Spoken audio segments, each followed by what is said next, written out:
বন্ধুরা, আজকে আমি আপনাদের ভগবান শিবের এক একনিষ্ঠ ভক্তের গল্প বলবো, যে শিবলিঙ্গে ভোগ হিসেবে কাঁচা মাংস দিয়েছিল। শুধু তাই নয়, আপনারা জানলে অবাক হবেন, এই ভক্ত শিবলিঙ্গের গায়ে পা তুলে দিতেও দ্বিধাবোধ করতো না।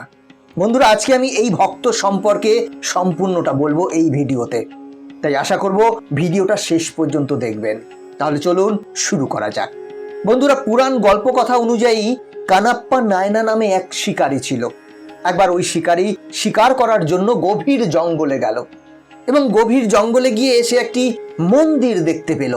সে প্রথমে একটু অবাক হলো, এত গভীর জঙ্গলের মধ্যে একটি মন্দির কে বানালো, কবে বানালো? এরপর সে মন্দিরের দিকে এগিয়ে গেল।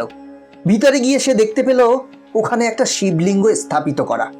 শিবলিঙ্গ দেখে ওর মনে শিব ঠাকুরের প্রতি ভক্তি জেগে উঠল, আর ওখানে ও কিছু অর্পণ করতে চাইল।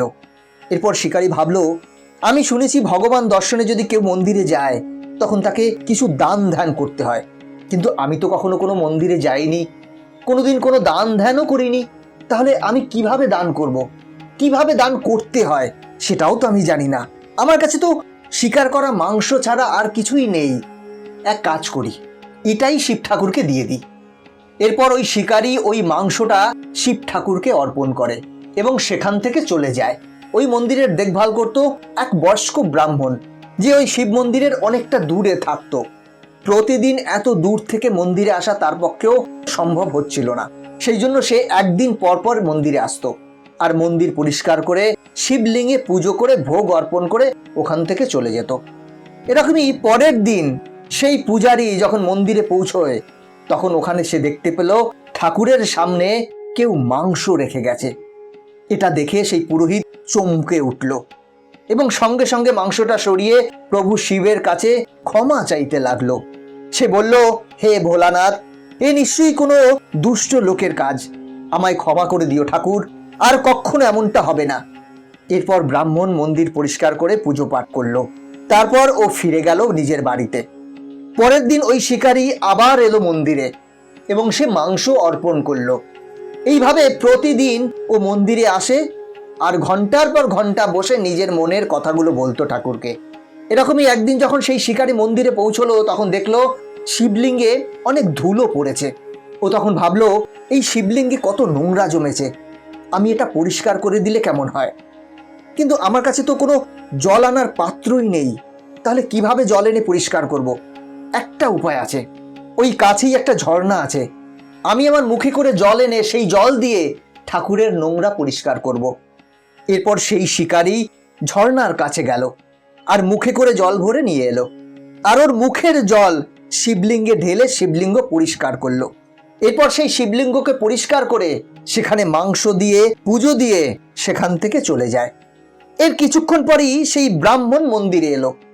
শিবলিঙ্গের উপর মাংস আর শিবলিঙ্গের উপর থুতু দেখে সেই পূজারী প্রচন্ড রেগে গেল। সে বলতে লাগলো, এমন নীচ কাজ কোনো মানুষ করতেই পারে না, এমন কাজ নিশ্চয়ই কোনো পাপী করেছে। এখন আমার মন্দির ভালো করে পরিষ্কার করতে হবে, শিবলিঙ্গকে শুদ্ধ করতে হবে, মন্ত্রোচ্চারণ করতে হবে। বেচারা ব্রাহ্মণ ও শিবলিঙ্গকে শুদ্ধিকরণ করে মন্ত্রোচ্চারণ করে ভালো করে পুজো করলো এবং ওখান থেকে চলে গেল। এর পরের দিন যখন পূজারী আবার আসলো তখনও সে শিবলিঙ্গের একই অবস্থা দেখলো।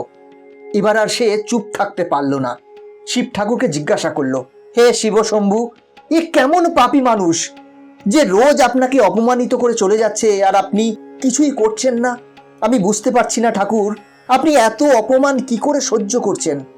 এরপর প্রভু শিব ব্রাহ্মণের কথা শুনে স্বয়ং প্রকট হলেন আর ব্রাহ্মণকে বললেন, তুমি যাকে অপমান বলে ভাবছো তা এক ভক্তের ভালোবাসা, আমি সেই ভক্তিতেই খুশি। ওই ভক্ত ভক্তি ভরে যা অর্পণ করে আমি তাই গ্রহণ করি। আমার সেই ভক্ত বড়ই ভোলা ভালা, নিঃস্বার্থ ও নিষ্পাপ মনে আমার পূজা অর্চনা করে।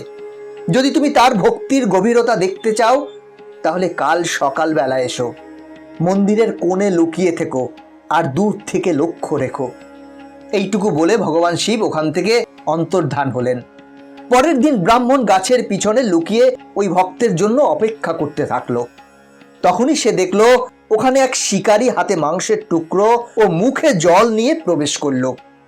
শিকারী মন্দিরে প্রবেশ করেই দেখলো যে আগের দিনের মাংস ওইভাবেই পড়ে আছে।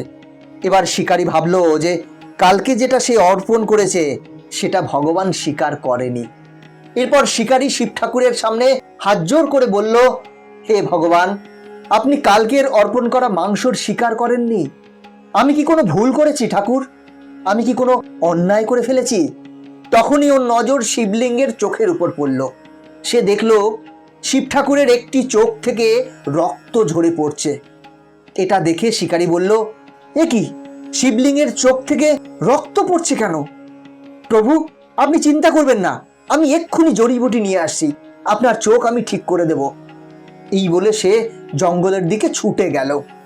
এদিকে গাছের পিছনে লুকিয়ে ব্রাহ্মণ এই সব কিছু দেখছিল। সে দেখল শিকারী গাছের পাতা এনে থেতো করে শিব ঠাকুরের চোখে লাগিয়ে দিল, যাতে শিব ঠাকুরের চোখ থেকে রক্ত ঝরা বন্ধ হয়ে যায় এবং শিব ঠাকুর ঠিক হয়ে যায়। কিন্তু এরকম করার জন্য চোখ থেকে রক্ত আরো বেশি পড়তে লাগলো। এটা দেখে শিকারী আরো অবাক হয়ে গেলেন। আর থাকতে পারল না, সে নিজের চোখ দান করার পরিকল্পনা করলো। এরপর শিকারী একটা চাকু বের করে নিজের একটা চোখ কেটে শিবলিঙ্গের উপরে রেখে দিল।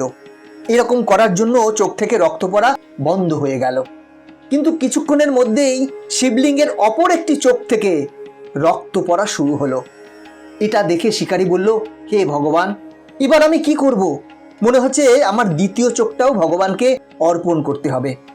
আর তখনই আড়ালে থাকা ব্রাহ্মণ ঠাকুরের উদ্দেশ্যে বলল, হে ভগবান, এ আপনার কেমন ভক্ত যে নিজের চক্ষু আপনাকে দান করে দিল। ধন্য প্রভু, আপনি একে উদ্ধার করুন প্রভু। এদিকে শিকারী ভাবল, দ্বিতীয় চোখটা তো আমি খুলেই ফেলবো, কিন্তু সেটা কোথায় রাখতে হবে কি করে বুঝবো?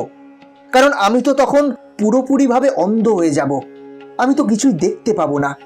কিছুক্ষণ ভাবার পর শিকারী ঠিক করে ফেললো, এক কাজ করি, যেখানে চোখটা রাখতে হবে সেখানে আগে থেকে একটা চিহ্ন দিয়ে রাখি, যাতে বুঝতে পারি কোথায় চোখটা লাগাতে হবে। এরপর শিকারী শিবের আর একটা চোখের জায়গায় নিজের একটা পা লাগিয়ে রাখলো, যাতে সে বুঝতে পারে চোখটা কাটার পর সেই চোখটা সে কোথায় রাখবে। এরপর যেই শিকারী চাকু দিয়ে আর একটা চোখ কাটতে গেল, তখনই ওখানে প্রভু শিব ঠাকুর প্রকট হলেন। ভগবানকে সামনে দেখে শিকারী আর থাকতে পারল না, তার চরণে পড়ে গেল। সাথে সাথে ব্রাহ্মণও দৌড়ে এসে শিব ঠাকুরের পায়ে পড়ল। এরপর শিব ঠাকুর বলল, ব্রাহ্মণ, তুমি দেখলে এই আমার প্রিয় ভক্ত কানাপ্পা নায়না। কানাপ্পা মানে চক্ষু প্রদানকারী, আর নায়নার মানে হলো শিব ভক্ত। আজ থেকে সমস্ত সৃষ্টি তোমাকে এই নামেই চিনবে। এরপর শিকারী বলল, প্রভু, আপনার দর্শন পেয়ে আমি ধন্য হয়ে গেছি। আপনি আমার নতুন নামকরণ করে আমাকে উদ্ধার করেছেন। এরপর ভগবান শিব আশীর্বাদ করে সেখান থেকে অন্তর্ধান হলেন। প্রভু শিবের আশীর্বাদে শিকারীর দুটো চোখের রশ্মি ফিরে এলো। এরপর সেই শিকারী তার সারাটা জীবন সেই মন্দিরে পূজারী হয়েই ছিল। তার সমস্ত জীবন শিব ঠাকুরের উদ্দেশ্যে অর্পণ করল।